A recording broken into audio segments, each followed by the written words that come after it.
Thank you all for coming out today. I'm honored to be speaking here again, and thank you to Dr. Resta for being kind enough to invite me here for another time. Second time speaking, third time attending.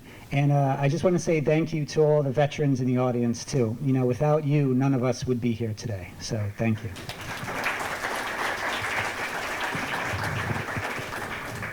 So the original title of my presentation was going to be called The Spectrum of High Strangeness Experiences. But then after working on it for a while, I realized that my CIA handlers wouldn't approve of my other presentation, so I'm going to be talking about that which I seem to be involved a lot with lately, and since the beginning of time, apparently. One that I spoke about at the last Mysteries of Space and Sky conference in 2019. And you guessed it, my new presentation, Back to Black, in pursuit of the MIB and other non-human entities. It's created just for this conference. I just love hearing about these types of experiences, as I'm sure you all do, and I just can't seem to escape them altogether. But we're not going to be talking about, you know, the conspiratorial men in black. We're going to be talking about some downright eerie experiences with just some strange people. And these are not the people you would encounter at your local Walmart.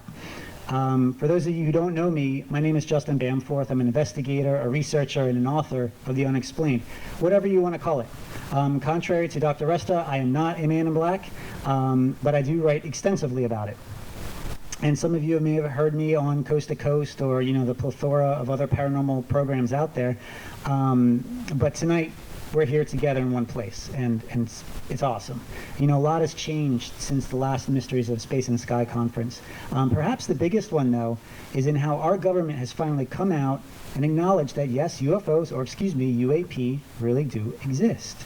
You know, that's truly a remarkable step from where we were in 2019, right? Now you and I have a little bit more credibility when talking about this subject, or so I hope.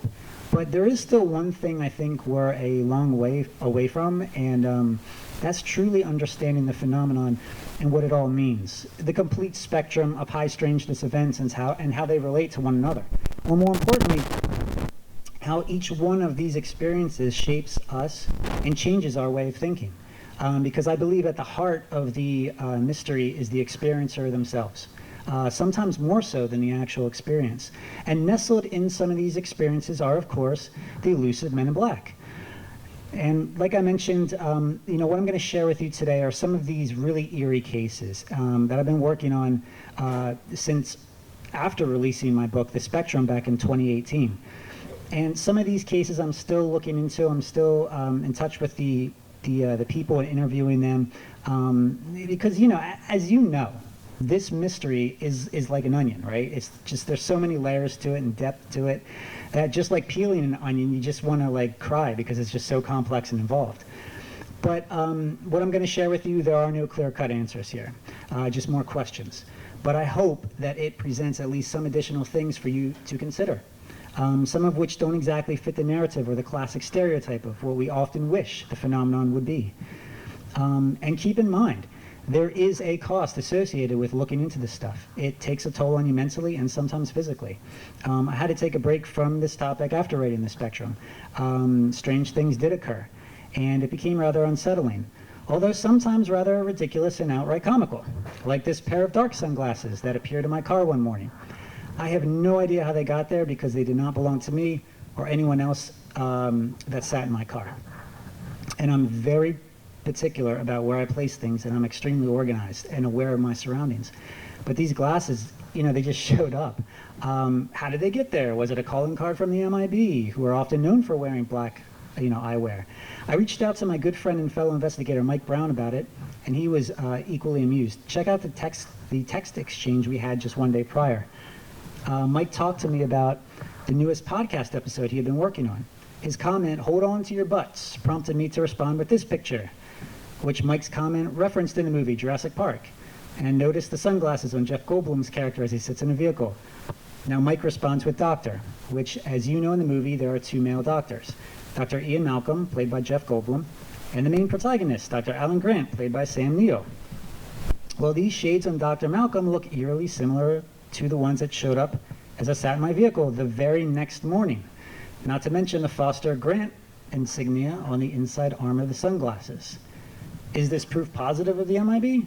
No, it's just merely a little coincidence. But it's those little things that make you think in this field and help with your wardrobe. But if you think too much about a strange thing, the strange thing tends to manifest itself in even stranger ways. My dad told me a story of his neighbor whose son saw a copy of my book sitting on his mom's table. Now this man, Jonathan, apparently picked up the book and skimmed through the part about the MIB. Then later that same afternoon, Jonathan had a sighting of 3 stereotypical MIB in a field about 11 miles away as he drove back to his house in the Quakertown, Pennsylvania region. He thought it was odd to see 3 well-dressed men standing in a lonely field, but when he took a second look, they had vanished. The very next day, as he was on his way to work in the morning, he drove by the same field again and saw them again. So he stopped the car to take a photo, knowing this was extremely peculiar. But of course, the 3 men vanished again without a trace before he could ever snap a shot. Sometimes people reach out to me through my website, normalparanormal.org. There's a contact form on there where I receive all sorts of interesting reports of not just the MIB, but all different types of unusual experiences that people can't easily categorize. Those are the reports I want to hear about. The downright odd and unusual ones. Sometimes even just mentioning this topic brings its fair share of trepidation, especially to the experiencer who writes to me. Like with Julia from New Zealand, a wonderful woman with a plethora of strange experiences, none of which involved these adorable sheep.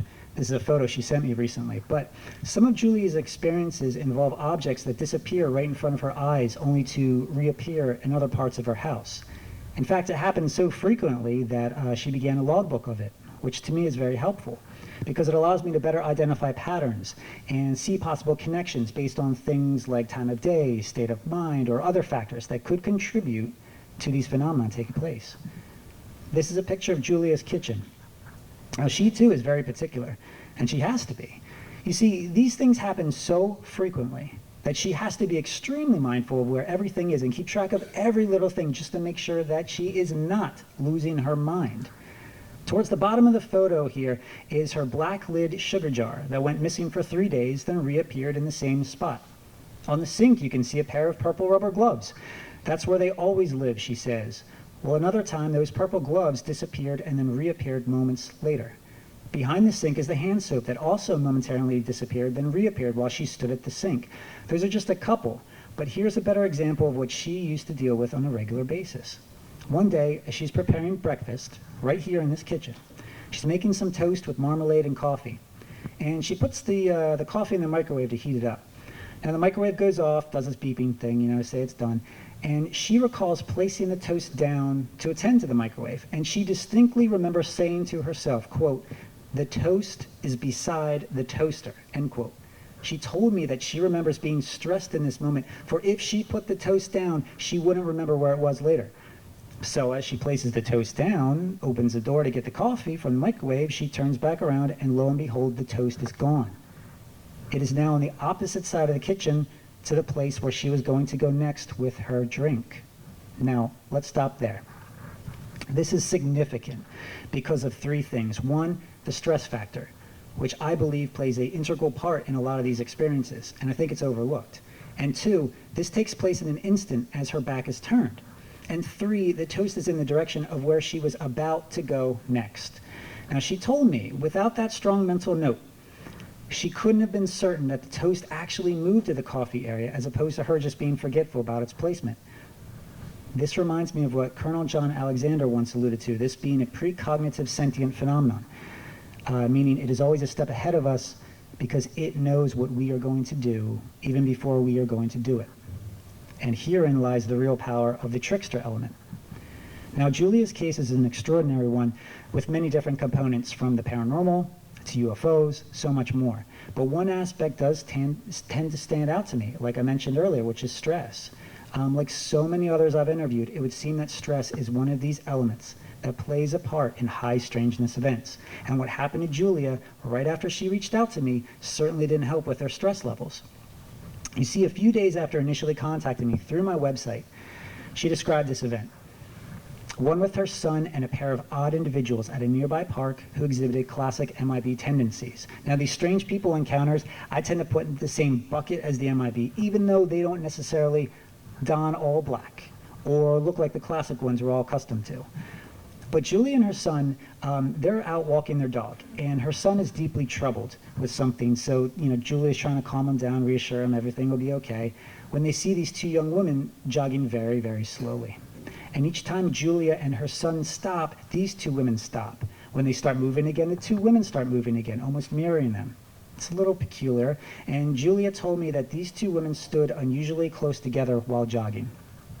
In her gut, she felt like this was odd, like something was wrong. Their legs were moving faster for the slow pace they were moving forward, and it appeared that they were gliding since their heads weren't bobbing up and down. It was like jogging on the spot in a way, but not quite. She said that neither she nor her son had ever had that unsettling feeling before. She also felt like she was drawn to look at them for whatever reason. I hear this with a lot of UFO reports, this sudden urge or desire to kind of stare off into the sky just before a UFO manifests. Or to go to a random location, on a whim, and then something bizarre takes place. In the days that followed the event with the joggers, they felt very uneasy, and they described there being like a black cloud over the two of them. She thought it was because she reached out to me and my involvement with the MIB, and it took her some time to get over. They didn't even walk the dog for a few days either. It disturbed both of their sleep, and it felt dark in their home. The whole week following that incident, it was a very spooky time. This reminds me of another event that was shared with me by Gary Maddox, a resident of the Wirral, which is a peninsula located predominantly in northwest England and a small area in North Wales. It's just across Liverpool, to give you an idea. Well, Gary, who you see right here, he loves to hike, and he does so as often as he can. In fact, he and his partner, Julie, walk the Scottish Highlands extensively. Lucky them. Well, one day, the two of them are enjoying a hike through Inverpolly Nature Reserve, which is located in the far northwest of Scotland. More specifically, they are at a part of the reserve called Stackpolly, which they had climbed a number of times before. Now, what Gary described to me was that this part has a distinctive path going up it. And there's a clear line of sight up and down the mountain until you get up to the ridges and you go back around the back of the ridge area. And it goes up about 2,400 feet high and offers these incredible, stunning views of the nature reserve once you're at the top. Well, this is in either February or March of 2013, and at that time of early spring, the area is incredibly remote. Gary tells me that during the summer it can get busy, but when they were there, it was incredibly quiet, clear, and it was just lovely. But Gary said that when a person climbs this particular mountain, they can look back and see their car in the lot from the trail. And their car was the only one there on this particular day. Now, it takes about 90 minutes to get to the top, and then you can move about on the ridges. So they're about 80 minutes into the climb or so, when out of nowhere, another man in his late 60s to early 70s suddenly appears right behind them. The man is moving up the mountain at an incredible speed. Now, since Gary frequently stops to look at the views, he says he's very aware of his surroundings. But this guy, he said, just appeared out of nowhere on the path behind them.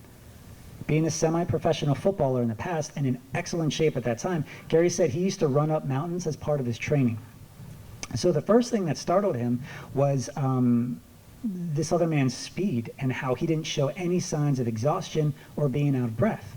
In fact, Gary told me that there was no way that this older man should be able to scale the mountain at that speed without being completely exhausted, especially for his age, or what appeared to be. But that's not the strange part. This man had no hiking or walking attire of any kind. He's just wearing sandals with no socks, which Gary thought was incredibly bizarre to be up on a mountain and at this particular time of season. Oh, but wait, I forgot the very, very strange part. Gary noticed the man had no ears, just a smooth head and teardrop eyes. He told me it sounds really corny, but he swears this is what he saw. And as the man moved past them, he just has this calm, serene expression on his face, like his movements require no effort at all. Which would make sense because Gary also noticed that the guy was barely lifting his legs, his feet almost gliding along the trail. The man didn't say anything or make direct eye contact with them, just continued up the trail and over the ridge. He presumably went down on the other side of the mountain, but they never saw him after that to confirm. The whole incident, it didn't last very long, but it was just so bizarre. Now, even though this strange man had very distinct features that stood out to them, they didn't feel anything negative about his presence, contrary to what Julia experienced. Rather, it was quite the opposite, Gary told me. He said the whole encounter, it was just peaceful, serene. It was non-threatening in the least. Now, for what it's worth, Gary did mention that his partner, Julie, speculated it may have been Gary's spirit guide, since she's into remote viewing, spiritual healing, etc. But he isn't 100% sold on that explanation. I don't know if I am either. What I do know, though, is that this description of the strange man seems to fit the bill of the odd movements and motor skills of these strange individuals, and this incident with Gary Maddox reminds me a lot of the other older man that showed up at the doorstep of Niagara Falls hotel manager Shane Sovar back in 2008. Shane was cleaning the gutters of his house when this old man appeared out of nowhere, just smiling up at him. This man was very much interested in Shane's house and claimed to be the original owner and builder of his house. But later on, when Shane's sharing this description with his neighbors, and then I later found out that Shane's wife also shared the description with some more neighbors, they all confirmed that the man that Shane was describing had died 15 years prior. Now, the reason I bring up this case, or bring this case up again, is that when the old man left, Shane said that it too looked like the man was gliding down the walkway, barely even touching the ground. Now, after Shane's encounter with his old man, all sorts of weird activity took place in his home, from poltergeist activity for several months, and ultimately leading up to a direct visit by the men in black on his random day off, who came and freaked out his employees at the hotel. Shane's life was never the same after his strange person encounter. I touched on this case in my talk last time, but for those of you who are new here, I've written about it extensively in my book, The Spectrum, so I'm not going to take time to focus on it. If you have any questions, just come see me afterwards. Going back to Gary Maddox, though, he drives these big fuel tankers for a living, and he's out on the road usually all day and night. He's never seen anything strange, no strange objects in the sky, no UFOs or UAP. But on the what the heck do I put this into, Gary did share an interesting encounter he had when he was just 18. Apparently he saw a large plasma or shaft of white light just shot up from the pavement of his house up into the sky.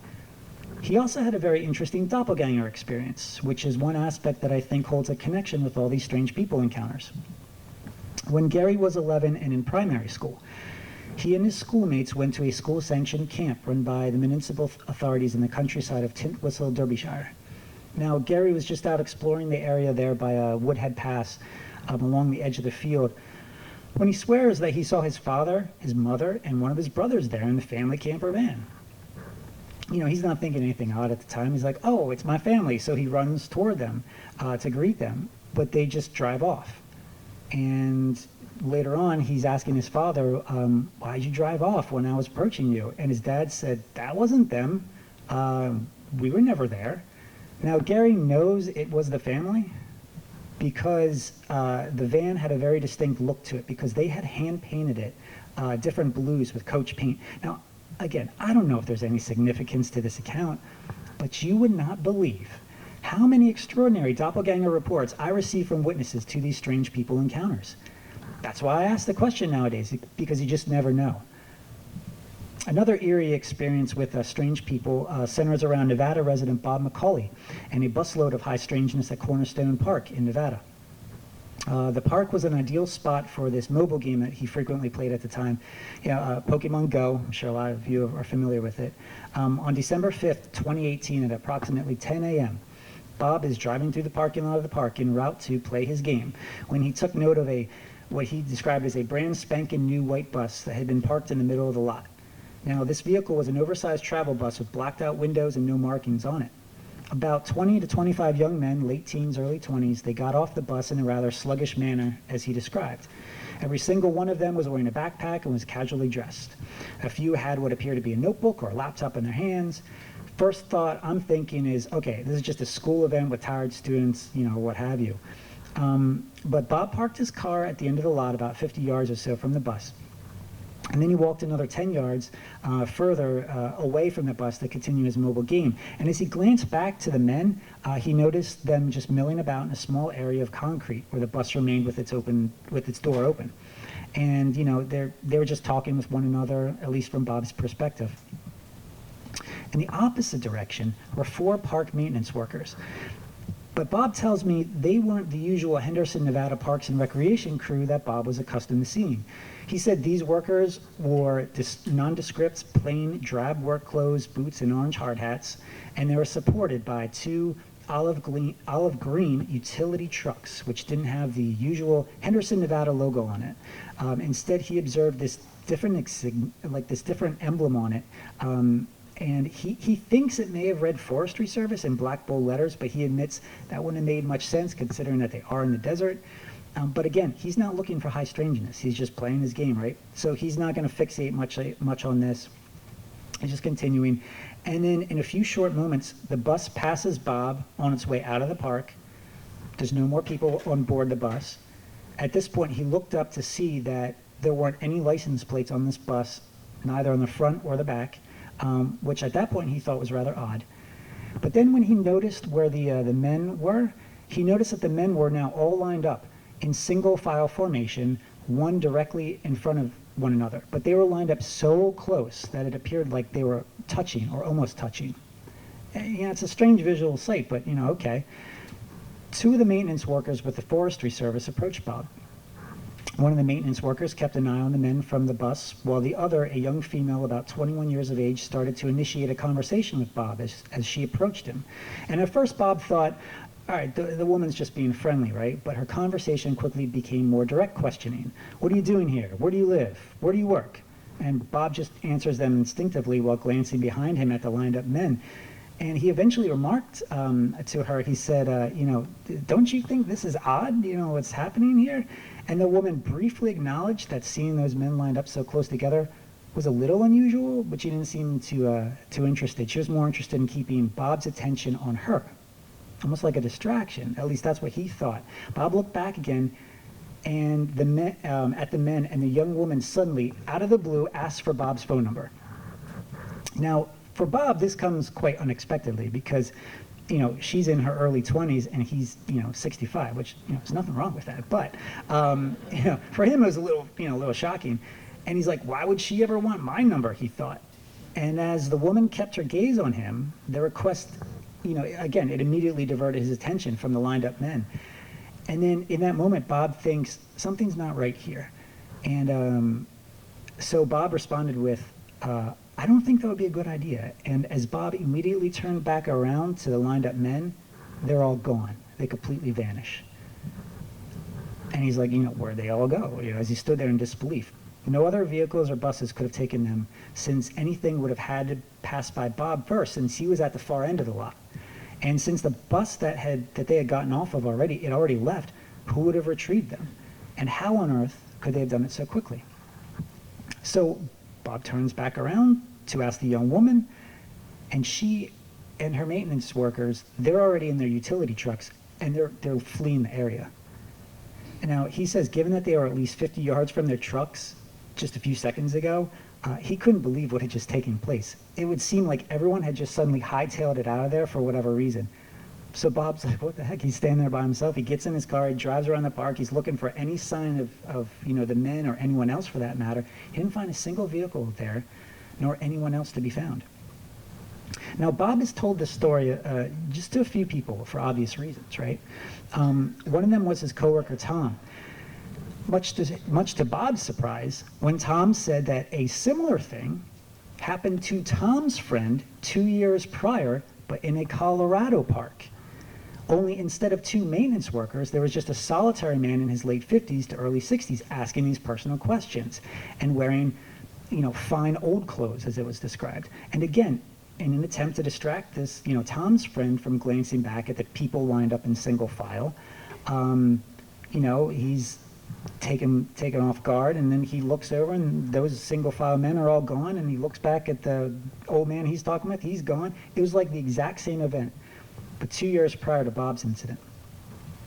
I knew that if I could get in touch with this other individual, Tom's friend, it would not only support Bob's experience, but maybe reveal another pattern in the phenomenon. So, you know, I tried to get a hold of Tom. He seemed rather uneasy at first. I asked if I should contact him later, and he said that would be better. I tried several times after that, and he never returned my calls. So, what can you do?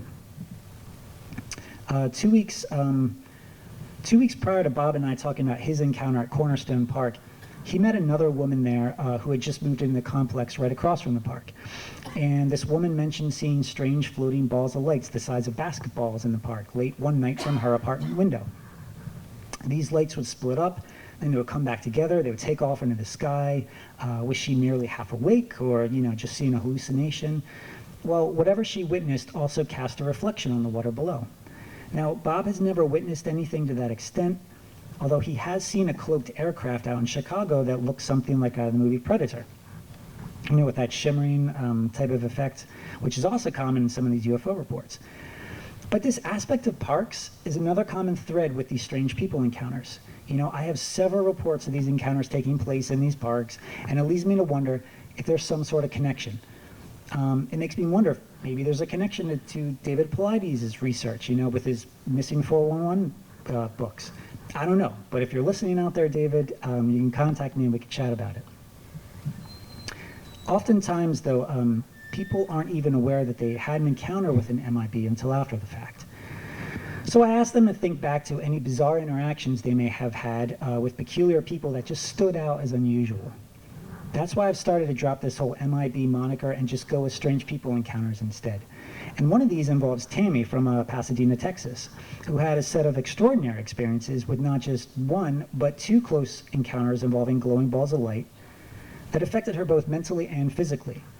I'm not going to get into the case details right now because it's pretty extensive, but and due to time. But in short, Tammy, she was on a break during her work shift, and she encountered these objects at a very close proximity, so much so that she could just reach up and touch them.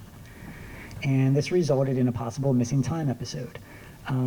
She claimed she was only gone a few minutes, but her coworkers said that she was gone almost an hour. In fact, they were ready to send security out just to look for her. Well, Tammy then had a second sighting in her backyard, which resulted in a sort of gold-like substance falling out of the craft. And her cat, who was outside during the experience, who may have accidentally come into contact with this substance, then started losing weight, and its hair started falling out, and it was really weird. The cat, started acting all weird, and then the cat just disappeared. And they couldn't find it, even though it had been microchipped. Now, 2 months after this, Tammy developed viral meningitis, which she described to me she had experiences like headaches, nausea, vomiting. I'm no doctor, but these sound eerily similar to radiation poisoning. Kind of makes you wonder. Now, when I asked Tammy to recall any strange experiences beyond that, more notably with strange people, she had to think for a minute. And then it occurred to her that, yes, there was one such experience that took place at a motel not long after these UFO events, maybe just a few weeks after her second sighting, but before she was hospitalized.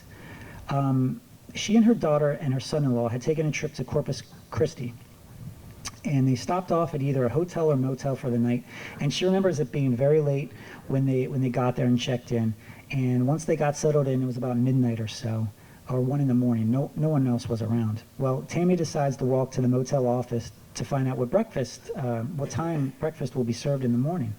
And as she's walking out there, she notices a man standing by himself by the pool. He has presumably Asian facial features and stands very tall and lanky. And she described 6'5", 6'6". His hair is very sleek, almost slicked back. But probably what startled her was that the man was extremely fair-skinned, almost pure white in color. And this is according to her description, and he was dressed casually and nondescript. But it wasn't his startling appearance that stood out to her in this moment, so much as it was the man's voice. As he returned her greeting when she said hello, Tammy said that it was almost as if you were talking through like a machine that reverberated, or at least that's what it sounded like to her. And she really struggled to describe it exactly, but she elaborated that it was like talking through a microphone, but the speaker it is connected to has an echo to it. And when she's telling me this story, she's like, I know this just sounds so crazy, but I assured her, I said, Tammy, you're not crazy. In fact, when I interview others about their MIB encounters, This is one of the common aspects they report, the voice. And Tammy says they talked briefly for a minute, and then the man asked her if she was looking for the motel office, and Tammy says yes. Gonna go find out what time breakfast is served, and the man says, you know, he didn't think they were open. And then the man starts asking Tammy where she was from. And she doesn't remember giving him a distinct answer, but she does remember asking him where he was from. In fact, she bluntly asked him, "Are you from Hawaii? Because you kind of look Polynesian."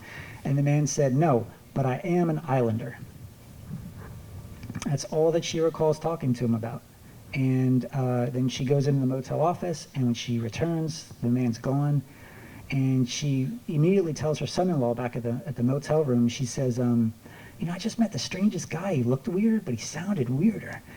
And for what, you know, it was truly that voice. That's what stood out to her, because it just reverberated. And like I mentioned earlier, you know, this is a common pattern, this weird voice. Like one report that came to me about a month ago, and it's really spooky. This one centers around Andrew Kelly and his family in the town of Mississauga in Ontario, Canada.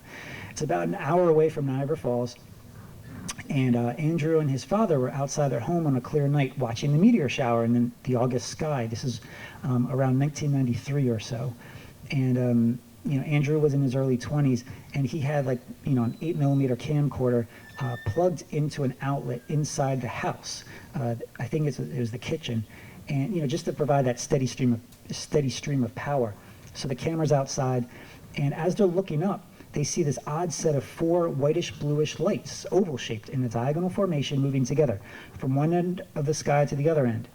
And, you know, Andrew estimates that they were traveling northwest, but he said they were moving at a high speed and there was no sound. And his father remarked that it didn't look like a conventional aircraft, and it was moving too fast to be any conventional aircraft. And his father should know, given that he worked at the airport back then. The objects went out of sight, leaving them dumbfounded about what they saw. But it doesn't end there, because then the objects returned a second time from the opposite part of the sky towards the direction which they originated from, now traveling southeast. But this time, as they passed, the power to Andrew's camcorder abruptly cut out. But he remembers that it wasn't the whole kitchen power that went out, only the power to the camcorder. And immediately after these objects passed by, the camcorder power returned.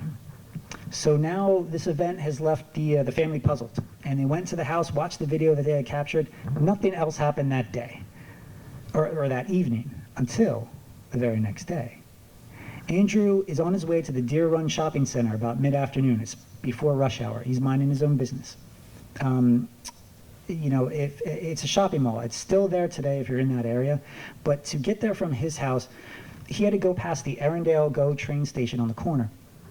And at that time, there was a pathway, but now it's just a parking center. But about a quarter of the way down the pathway, Andrew notices these 2 men about 30 to 50 meters away. And here we go again. They just suddenly appeared on the same path coming toward him. And Andrew described them as dressed like Jake and Elwood from the Blues Brothers. And there's a picture of them, for those of you who are too young to know who the Blues Brothers are. These men are identical in their appearance. Black suit and tie, black hat and sunglasses, you know, the classic MIB attire. But mind you, Andrew doesn't know anything about the MIB phenomenon at all at this point in time. It wasn't until after his experience that he started doing research, and then he learned his encounter was not unlike so many others out there. And as these 2 men approached Andrew, he notices this weird smell coming off of the men, which he described as smelling like rotten eggs sprinkled with cinnamon. Yum. One of the guys says, "Sir," in a very abrupt military-style manner, just to get his attention. Now, at this point, Andrew's thinking, okay, these guys, they're probably Jehovah's Witnesses or some religious organization wanting to talk to him. So, you know, he feels uneasy about the whole thing right off the bat. But the same man tells Andrew, "We understand that there is a videotape that you filmed of some lights you saw in the sky last night." And Andrew responds, "Yeah, I did." And then the man says, "What you saw was nothing. I advise you to get rid of the tape.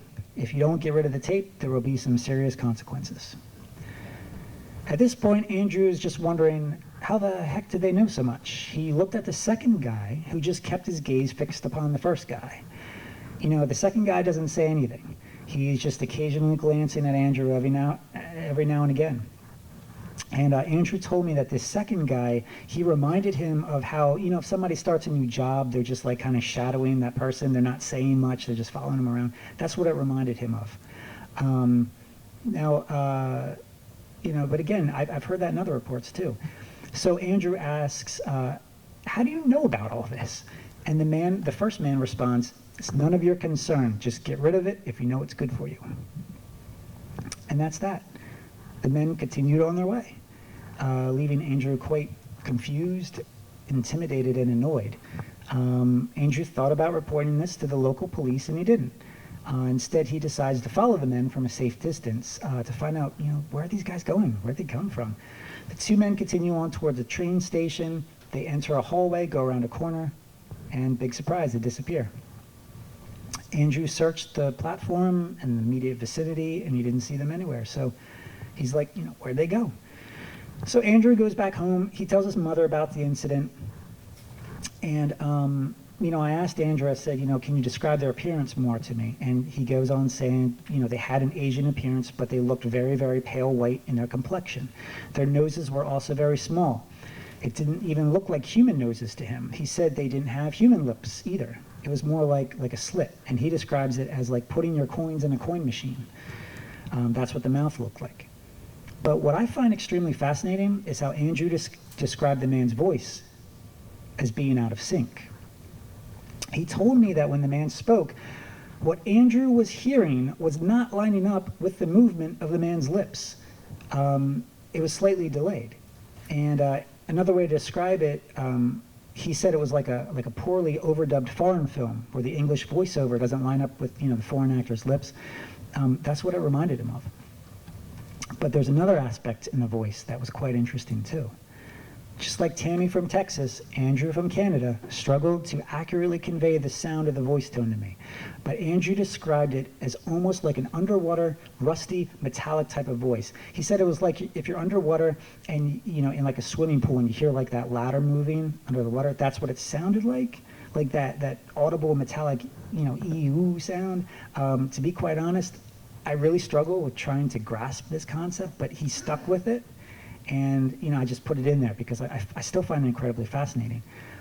Some of you may know, I know Sue Swatek in the background, she knows about this, the good old Gary Sudbrink phone calls, which she covered. I wrote about extensively in my book, The Spectrum, and, you know, spoken about it at great lengths before. If you aren't familiar, go to my website, normalparanormal.org. You can listen to them for yourself. I believe this is the closest we have to the MIB voice recorded on audio. However, I sent those recordings to Andrew, and he says it did not sound like that. Instead, he says it was more like that underwater, rusty voice that he mentioned earlier. Again, very interesting. But we have this similar pattern emerging, not just in the odd motor skills, but in the odd speech habits as well. Well, the story gets even stranger and creepier. So about a month after his experience, Andrew, his father, and his mother, Gloria, they're all in the living room watching TV together. His baby brother, Gordon, who was about 3 at this time, is upstairs in his crib sleeping. It's the evening, about 8 or 9 at night. The front doorbell rings. Gloria gets up to answer it. And there at the door is a tall, fat-bellied, bald man with very, very thin arms handing over the baby brother, Gordon, to his mother, and then walking away. Gordon was apparently in extremely good spirits and happy to see his own mother, who was quite confused to see her own child being handed to her by some complete stranger. Now, Gloria didn't get a good look at the man before he turned and just walked away down the street. She tried thanking the man, but he never turned back around or engaged with her at all. He just continued on down the street. And since she never got a good look at his face, we will never know if it's the same MIB who harassed Andrew. But this man wasn't wearing a suit or even a hat. Gloria, stuck with her story. She described his attire as long, dark pants with a white tank top, but she distinctly remembers the way he walked. It was like plodding, and his arms were very, very skinny and very, very long. And she just said that the man was tall, fat-bellied, and bald, and that's all that she remembers. But more importantly, how the heck did Gordon, a 3-year-old toddler, escape from his crib and make it outside, considering that the window upstairs and the front door were all locked? Trust me, they checked on all that, because that's a scare for a family. And I find that incident equally as strange. What you see here, that's the actual house. So a lot of these photos are the actual places. Again, I'm not sure what this means, or if it was a warning of sorts, but I include it nevertheless. The other thing I'll include in this case is that Andrew also had a long series of doppelganger type incidents. Years later, in 2008, his family moved and he started working at Vancouver Airport.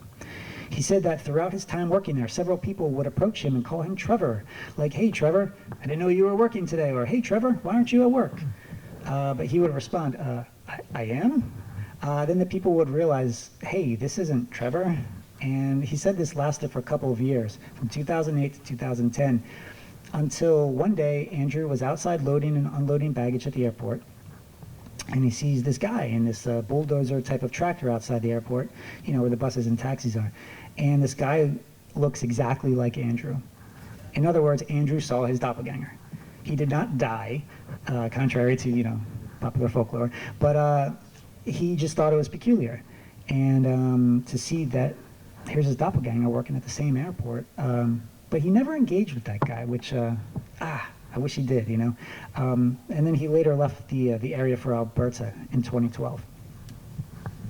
These are just some strange stories, and again, I don't know what to make of it, but people share these experiences with me, and so I share them with you. All right. Now, the last story I will share with you today is something I've never shared publicly yet. So it's an exclusive for the Mysteries of Space and Sky conference, or an exclusive for Anthony Hayes over there. But I find it particularly interesting because it happened to my father. And my dad is this very scientific guy, and he should be, considering that his entire career has been spent in electronics, so he's fascinated with how things work. He's very much into modern marvels and powerful vehicles, given that he's worked for big companies like GE and various government subcontractors until he retired. He was developing and testing amplifiers to power weapons technology, including the F-22 Raptor. He served his country with the Navy, and he's seen some strange stuff at sea and beyond. But perhaps the very strangest thing that my dad ever saw occurred when he was 19 and in college. And he still shares this story with me in the exact same way as when he first told it to me back when I was a kid. And it's one of those things that you never forget, which totally makes sense considering it was a fairly close proximity UFO event. This was back in the summer of 1968 in York County. This is the area right here. I took this photo in about 1998 when I was still a lot younger. And this was about 8 or 9 at night, and my dad had classes together with his friend Tim. So Tim's driving my dad back home to Glen Rock, where my dad lived with his parents, who would be my grandparents. And as they traveled down Rockville Road, Dad said, "Hey, there's a dirt road here, which might be a good place to have our friends get together sometime and hang out." Now, since he had never been down that road before, my dad suggested that they check it out, since it was, he was curious about where it went. He said, if it looked like a good place to party, then they would tell their friends to meet them there. And, this is what kids do back then, I guess in the 60s. Tim agreed, and they took the next turn up the dirt road to the top of the hill.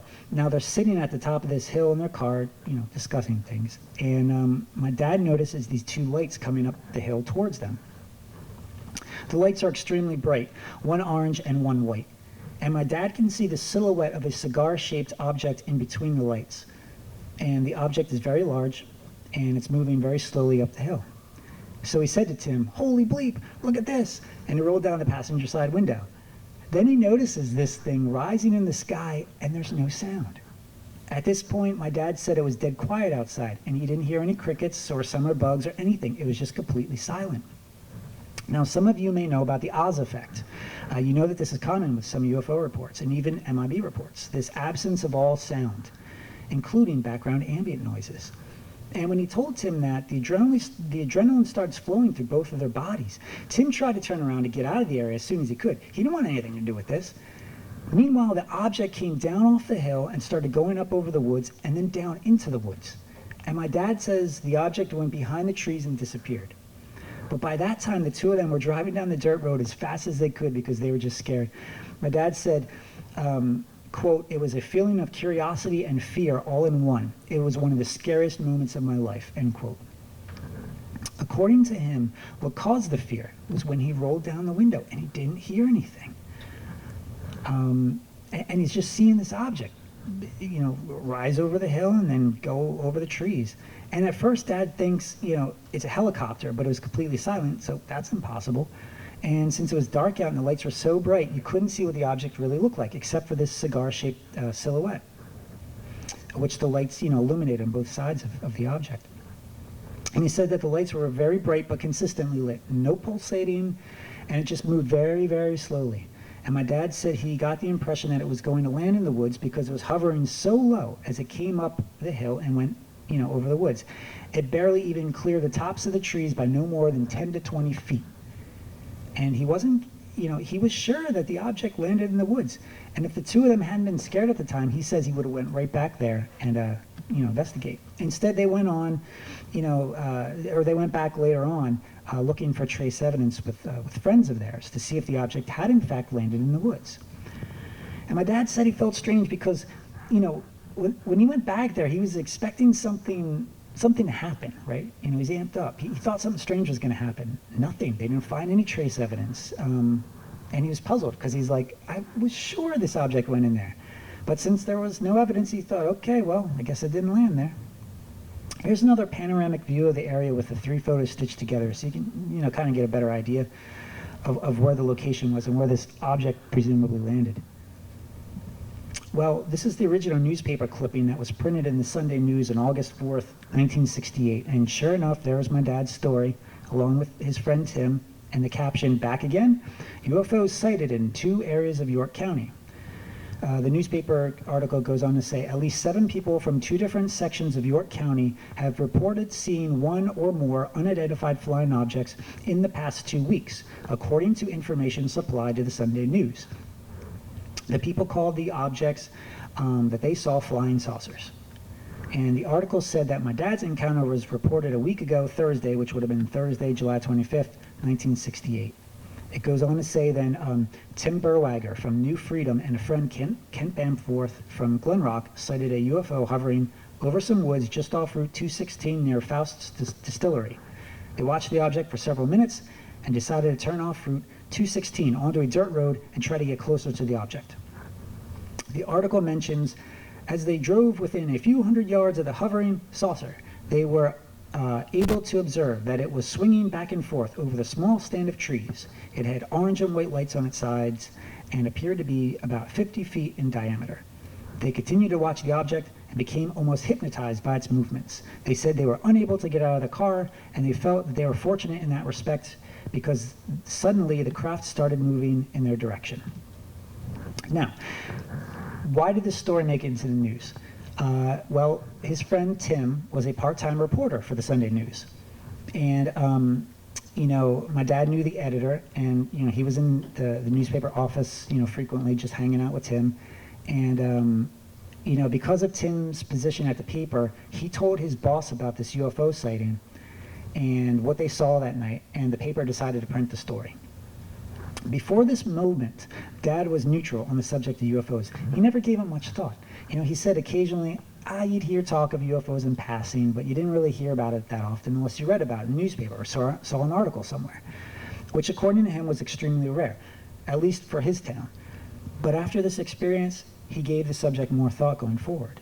Now, about 2 weeks after the news story ran, a family in Hanover contacted Tim by phone, claiming to have more info about the UFOs and more specifically what the two of them saw that night over the woods. So Tim set up an appointment and agreed to meet at their house in Hanover. He asked Dad if he wanted to go along, and Dad said okay, and my dad invited his girlfriend over to meet with the family. So you have the 3 of them going to meet this random family that called Tim. When they arrived at the house at about 7 or 8 at night, they were greeted by a husband and wife, who looked quite young, my dad said, and their 2 kids in their early teens, based on my dad's recollection. And the family briefly introduced themselves by name, but my dad doesn't recall what their names were. He just remembers the family looking eerily similar to one another. He says that they were all very, very tall, with the same dark-colored black hair and unusually pale skin. Here we go. Another commonality with the looking alike and unusually pale skin. As they followed this family in through the front door, my dad remembers the very small environment as they quickly found themselves right at the dining room table. The husband and wife wasted no time in asking them about what they saw that night. There was no small talk. It was just right to, what did you see? And after sharing with them what my dad and Tim had seen, the husband and wife then, brought out 2 or 3 big photo albums filled with what my dad describes as a lot of aerial photography of unidentified flying objects. And it was explained to him that these were Air Force planes that had taken pictures of UFOs in the sky. And Dad said that there were lots of these pictures, including groups of UFOs in different formations, and some of them said classified, which my dad thought was suspicious. Now, at the time, he thought there was no way anybody would have access to this kind of, info unless they were in the Pentagon or took pictures themselves. So Dad asked the family why they had all this info, and he remembers that they gave him like an excuse, but he doesn't remember exactly what that was. He wasn't paying attention to what they were saying, but he was just, preoccupied with these photos, because he's like, he's not accustomed to this like we are. He's like, whoa, what? But some of the more interesting items my dad was shown was that of purported alien beings, including one that he remembers quite vividly. He said that one of the alien beings looked like a man with blonde hair and had a laurel wreath, similar to what like Caesar wore. That's what my dad said. The family gave more background as to who this alien being was, but again, he doesn't remember it in detail. All he remembers is seeing this photo of this humanoid being from the head down to about 3/4 of his body. But after seeing these alien photos, my dad questioned their validity, right? He's like, this is just so absurd that this random family would have all this classified info and be showing them pictures of supposed alien beings, that he began to think that this was, he was just being shown like a bunch of hoax stuff, right? And I asked him, maybe the family showed him the photos, as like a comparison tool to check what, if it was similar to what he had seen in the woods that night. My dad didn't get that impression, but he did get the impression that they were somehow connected to the event in the woods. He says, quote, they wanted to share this information with us for whatever reason, end quote. But the more time he sat in the house, he began to notice something really unusual. He began to observe that the family's eyes were all the same, like really dark and black. And I wasn't exactly sure what my dad meant by this, so I mocked up a representation, which you see here, just to confirm, is this what you witnessed? And my dad said, no, it didn't look like that. It looked like this. Now, it wasn't until later in the meeting that my dad noticed their eyes looking like this. And it seems that he was the only one who picked up on it too, since he asked his friends after the meeting. He said, didn't you notice that their eyes were all the same and completely black? And they said that they hadn't noticed because, they weren't paying attention. My dad said that they weren't there very long, only about an hour or so before they left.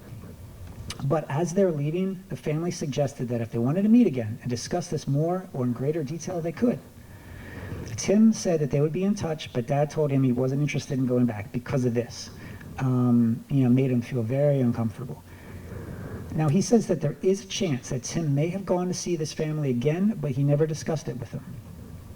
Either way, about a year or so later, Tim began to deny and discount the whole UFO event ever taking place to begin with, which really upset my dad. It really ticked him off. And to this day, he's still a little angry about it. And he still doesn't know why, his friend, who he was there with that night, would suddenly and completely discount the whole thing, especially after having someone who would obviously back him up because he was there too. Not to mention going through the trouble and telling the editor about it, publishing the story, and meeting with the family to learn more about what they saw. It just doesn't make any sense unless either A, he couldn't take the pressure or even ridicule from the event, which, understandably, or B, maybe there is a more sinister aspect to this, which seems to be the common modus operandi of the MIB, that you didn't see anything at all. But today, you saw a lot of content, and I thank you for sitting through it all. I presented you with some things that I hope you will take time to think about. And I'm not going to stand here and convince you on whether or not to believe these stories to be true. But all I'm asking for is for you to at least consider them. And to consider that all of these phenomena, including the men in black and other strange people encounters, are just part of the spectrum of high strangeness events. Now, we've covered a lot of ground today, so I don't know how we're doing on time. It's right at 4. I know we have a panel discussion. I don't know if you want to do questions, but either way, if I don't get a chance to speak with you today, go to my website, normalparanormal.org, and there's a contact form on there, and you can get directly in touch with me and share your experience. I look forward to it. Thank you.